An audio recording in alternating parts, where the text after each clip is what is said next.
we went through a lot of public scrutiny. I remember at the time, the Crown coming to us and saying, you can't spend our money on casinos. And we went through a huge public debate. What people didn't realise is that we'd already done that years ago in terms of taking the public criticism and having people say, you can't spend your money on casinos. Well, that's not their choice, as an investment strategy. So when we gave up those shares, we were getting $6 million a year dividend.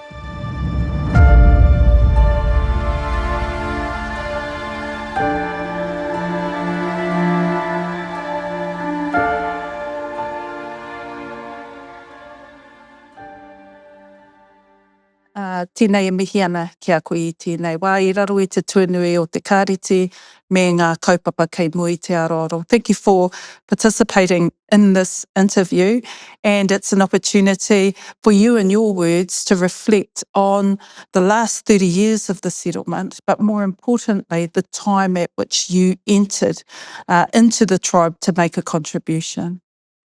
Kia ora, I really appreciate the opportunity. So, if I take you back to how you got involved and at what point you got involved with the tribe, what was happening at the time?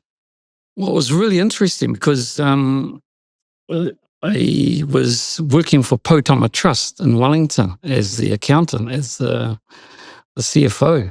And your dad, he was at a hui, and the chairman was Colonel Jim Brown. And he was the chairman of Potama Trust. And he just happened to say to Bob, oh, that young fellow, because he asked, oh, who's that young fellow? And Jim said to him, oh, he's one of yours. I think he's one of your fellas. And Bob didn't know who I was. And so he left, made some inquiries, and then I get a call. Said, I'm going to be in Wellington next week. Do you want to come and let's have dinner? And then he asked me about who my grandfather was, where my marae was, etc., etc. And, I was brought up in the Pākehā world. So, I knew very little about back home, other than I knew I was from Waingaro marae, and who my grandparents were on my Māori side. And so knew very little. And then I had that dinner with him, and a couple of weeks later, he rang up and he said, I want you to come home and help us. Do you want to share a little bit about your grandparents and your connection to Waingaro marae? My grandfather, Kiti Amakiti. My grandmother was Huirua Huirama. And so from that connection, I knew very little about my Māoritanga, or my Māori side, very little. So I came back very ignorant and not understanding anything Māori. So, which I think was deliberate in that I didn't come with any baggage other than the Pākehā baggage that I had. So when you got the call by RTM and he said, come on, I want to meet, what was that first meeting like, and what did he really want to talk to you about? Yeah, so he because he had known, he was on a board with Phil Pryke, and so I came up to the investment banking game with Phil Pryke, because Phil Pryke was one of those guys, and so he knew Phil, so he'd asked Phil about me, etc., etc. And so the first meeting I was scared as, because I'd obviously found out who he was, and because Witta Gardner was also a board member of Potama Trust, and I said to Witta, what do I do? And he goes, well, if the big chief is asking you to go home, you can't refuse him. And I said, yeah, but I know nothing about what back home is about. And it was very intimidating, So what types of qualities or qualifications was he looking for from you that gave you an inkling that this might be an opportunity to go back and help the iwi? So the very first project he wanted me to test me on he says, why don't you do something with Aotearoa Māori television? That was the very first thing he said. You can do that from Wellington, and if you need to go up there and talk to them and, just have a look at it, tell me what you think, whether we should be involved in, et cetera, and, what Māori broadcasting was going to be all about in the future. And that was my very first thing he asked me to do. And I said, yeah, what are you looking for me to do? Because I don't know the Māori perspective of things. And he said, that's what I don't want you to know. I want you to understand it from your training and your background. So the first job offer was more still through Potama, or did you get invited to work for the trust board? Or Yeah. So he said, I'll bring you on as your special projects. And so, that's all I was ever introduced as, Jeff's special projects. And so, and that's what I did. So I did that for the first month down from Wellington remotely. Then he says, oh, you can come up and stay up here for a bit. And so I did. Came up, and then I've worked through that process with Aotearoa Māori television. And it was an interesting project because, it was so difficult, and they were going through the real bad times. And, were we going to, as in Waikato Tāne, were we going to invest in it to resurrect it, or were we going to see something else? We got to a point where I said, and this was the test, I said, no, we shouldn't invest in it because, it's just dead money for us. But, Māori broadcasting is something that we should be trying to help.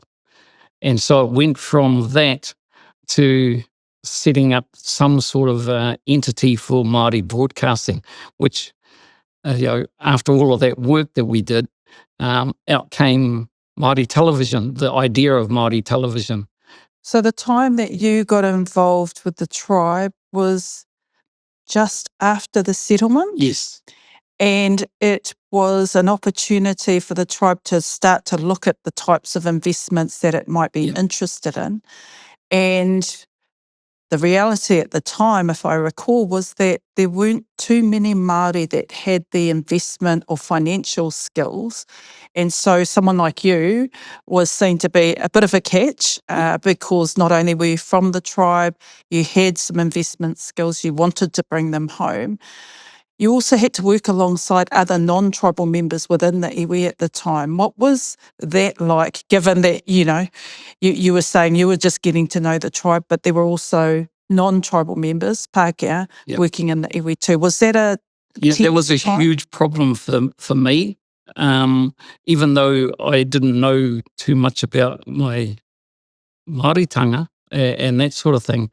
There was a connection immediately.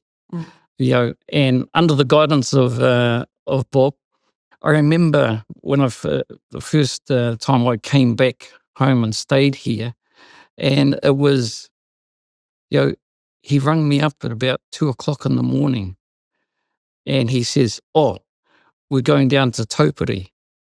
And I'm, Taupiri where? And I said, it's 2:00 in the morning. He says, "You've got enough time for a shower." And because, in those days I wore a suit and tie every day, no matter where I was within the tribe. And, I turned up to Taupiri in a suit and tie. It was 3:00 in the morning. There was RTM, there was Binga, Hegi, there was Hare Puke and everyone. And I'm standing there in a suit and tie and everyone is having karakia and talking to the people on Taupiri Maunga. And I looked around and I, am I the only sane one here? And it was like, I was totally astounded. Time and time again, you would have seen the spiritual side of the practical things that were done to try and get the tribe to the next place or to the next destination through the next lot of negotiations. Was there another moment where you saw the coming together of those elements that actually got people further than they thought they could get? Absolutely. And that's why I say my first experience, I was totally shocked, and I went home and I don't know what I was getting myself into. And I had no one to talk to about, what I was experiencing. And it was just so hard to adapt. And you made the point before, how did that relate to the Pākehā within the system that we had? And from there, because I said to Bob at the time, I said, you brought me home and paid me a lot of money, and you want me to stand around at 3:00 in the morning at Taupiri Maunga, and I have no idea what I'm there for. And he said, it's your education. You need to be educated to help us, because it's no use just having your skills and not understanding the people that you're trying to help, your own people. And so that's where, and because that's when I started to think, okay, there's got to be a connection. I don't see it right now. And it took me a while to see that connection, but that's helped me when dealing with a Pākehā in our commercial arena, because their thoughts were totally different to ours. You attracted a lot of flack, a lot of criticism because of your skills, actually. Yep. Being seen to be a high flyer, deal breaker, kind of presenting all these potential opportunities, going through them. But you got a lot of criticism for that from within the tribe, but also I think it created a lot of tensions. Is there anything in reflection that you think that you've reflected on that could be an important part of the story? No. Sorry. Yes, I've reflected on it all. Would I change it? No. Because that was my time, and that was the tribe's time to experience that. Whether it was good or bad, we all got something out of it in terms of negativity, positivity, everything. It has a reason. There's a purpose for everything that happens. Well, let me go a bit further. There were a few deals that were very heavily criticised that fell over, and I'm specifically thinking of the early period of time when the banks started to foreclose, and then everything became quite contentious and political. Were there aspects of decisions that were being made at the time that on reflection you think we should be learning from as a result of that period? So one of those things were, say, for example, the Warriors. That was a good example of us investing in that. Now, that wasn't an investment for us, and very few people know this. But Bob and I met with Machu Rata, and Machu wanted to buy the Warriors. He had this idea, and he had with Graham Lowe and Company, and he didn't have anywhere to go to do it. So he'd been talking to Bob about it, and so Bob and I met with him in Auckland and said, we'll help you get to that goal. We don't particularly want to do it, but we'll help you get to that goal. Well, that night, Machu drove back up north and died in a car accident. And so it was incumbent on us. So the instructions were very simple. Make the numbers work and go buy the Warriors for Machu. Had Tainui not have done that, yes, based on the discussions with Machu, but actually to have a New Zealand franchise, do you think we would have a New Zealand franchise today? No, because we were the rescuers of the Warriors. It was going downhill. No one wanted it. But what's really interesting, in 2024, our shareholding in the Warriors would be worth over $30 million. And this brings me to the point about the criticism that you faced. Some would say that your investment skills were probably in advance of the financial literacy of the tribe at the time, because there was an element of risk that you were having to assess, but there was also an element of opportunity. And if there was anything that you believe the tribe should be thinking about for the future in terms of its financial literacy and ability to invest in innovative opportunities going forward, what would your advice be, having reflected on your time here in the tribe, but also the years of experience that you've had? So when I left the tribe, it was really interesting. So part of me leaving, I said on my way out the door, I don't want cash, I want the assets that you say are no good, and I'll take those as a settlement. Mm. And, I took those. And all the investments that I recommended were all long term. The problem for us as a people, we were cash thirsty, and we were looking for the pot of gold immediately. And none of the investments that I was trying to do were short term. Mm. So the cash was, as you know, with the settlement, we didn't get a lot of cash. It was all in land.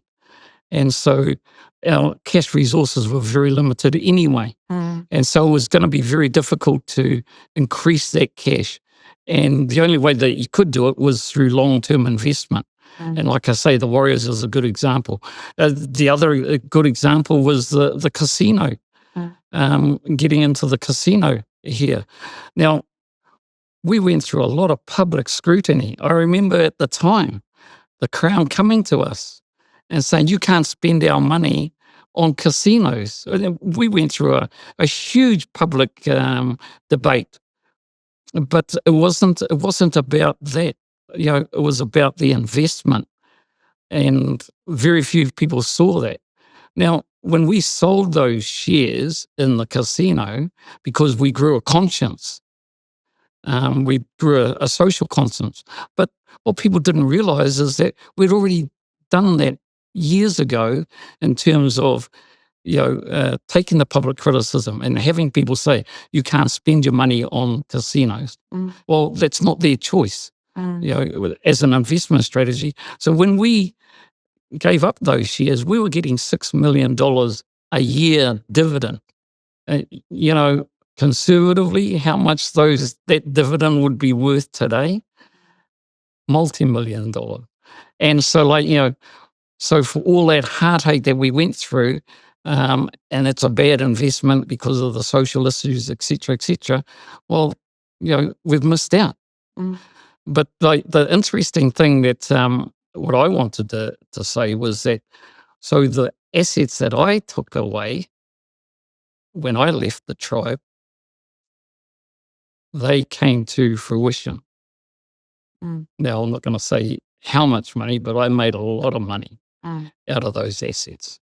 And time was the appreciating value to the assets. And so, Mm. should I koha that money back to the tribe because they weren't patient enough? Mm. But the challenge that the tribe faces now is to diversify its investment and look towards the future.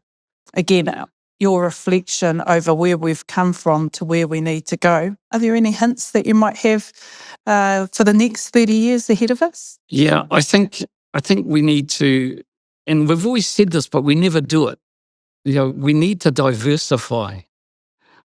We have to keep land. That's absolutely critical. That's what our settlement, that's what Raupatu is all about. We need to keep the land, but we need to also diversify ourselves. We started that with something like the Warriors. We started that with the casino. Those were maybe socially they were too far to the right, and it was too hard to handle. But that's where we've got to go to be even more. Like, we're worth 2.5 billion. You know, we could easily be in the next 10 years worth 5 billion. We could double that easily in the next 10 years. So, like, how do we do that? Like, that's what we're struggling with now. What are our investments? We don't have a portfolio now, right now. It's just ruakura. Don't get me wrong, ruakura is a very good investment for us, but it's going to be one of those long-term things that we're going to, to make really good on. Totally agree with that. The base was a good example. No one thought that was going to be, but we've made good money off it and we don't want to sell it. We've sold half of it, with the leases. But, kei te pai, we got to really have a strategy. And so one of the things that I do now in my old age, this is what old people do, is that I sit around and strategize. Now, I'll give you a good example of monetizing the strategy that I think about. This is what I think about all the time. Remember the scrap that Tuku had, Matatini, with Ngāti Whātua at the opening. I immediately rang Tuku and said to him, hey, this is a great opportunity to monetize that scrap. And he says, how? And I said, it's simple. Like, this is a good opportunity for us to go back to the Crown and say, well, Raupatu, the settlement, you drew a line across the Auckland Isthmus and said anything south of that line is Raupatu, anything north of that line is, we don't want to talk about it. It's too sensitive. Pākehā New Zealand won't handle it. Well, the time now is for Pākehā New Zealand to handle it because, it's still, the bow of the Tainui Waka goes further than Auckland, as we all know. Now is the time. So I said to Tuku, let's get the Crown and say to them, hey, we're ready to talk about Auckland. You're giving all this, the Port of Auckland, lands and all that to Ngāti Whātua, but you are the ones that made us draw that line for the settlement. And now we're coming back. We're ready to have that discussion. So I do a lot of that thinking and strategizing, and... Well, I think that's important because, the future will require people who have lived through a number of cycles, been able to bring that wisdom and experience, but also the learned insights back onto around the table so that the tribe can move forward. So I want to thank you for your time. You have played a significant and key role at the early stages when all the decisions were hard because people didn't know what they didn't know, and lived through some of the challenging aspects that tested us and that tested our resolve. But you're still here in the tribe wanting to give back and also thinking strategically. So I want to mihi te and thank you for spending this time with us.